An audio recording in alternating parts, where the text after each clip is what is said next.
আমরা পুরুষ, আমরা অন্য নারীর গন্ধ পেলে 5 বছরের ভালোবাসা 5 সেকেন্ডে ভুলে যাই।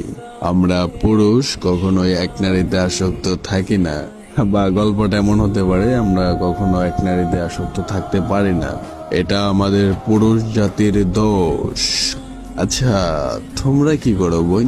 তোমরা ভালোবাসা শিখাও, কয়েকদিন খুব যত্ন করে ভালোবাসো, অসীম এক মায়ার বন্ধনে বেঁধে তারপরে গিয়ে অন্য একটা ছেলেকে বিয়ে করো। সেদিন ওই ছেলেটা বাঁচলো কি মরলো সেই খবরটাও রাখো না, আর দোষ দাও ফ্যামিলির। হ্যাঁ বোন, তোমরা পারো তো। বিয়ের পর তোমার স্বামী যখন তোমাকে আদর করতে আসে তখন ওই ছেলেটাকে মনে রাখতে।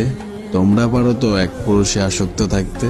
তোমরা যারা এক নারীতে আসক্ত ছেলের গল্প শুনতে চাও, তাহলে আমার আইডির প্রত্যেক